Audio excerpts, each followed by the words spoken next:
నమస్కారం. మన ఊరు మన వార్తలు జేసీ న్యూస్కు స్వాగతం. ఈనాటి వార్తల్లోని ముఖ్యాంశాలు.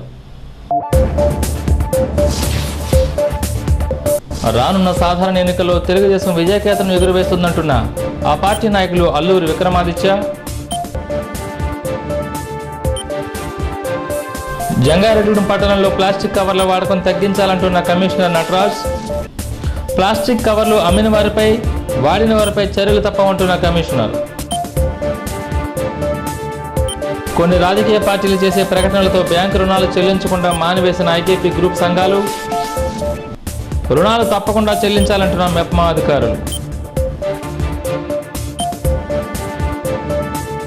జంగారెడ్డిగూడెం మండలంలోని కరాటం కృష్ణమూర్తి ఎర్రకాలువ జలాశయంలో బస అరుణ అనే యువతి మృతి, అనుమానాస్పద మృతి కింద కేసు నమోదు చేసిన పోలీసులు.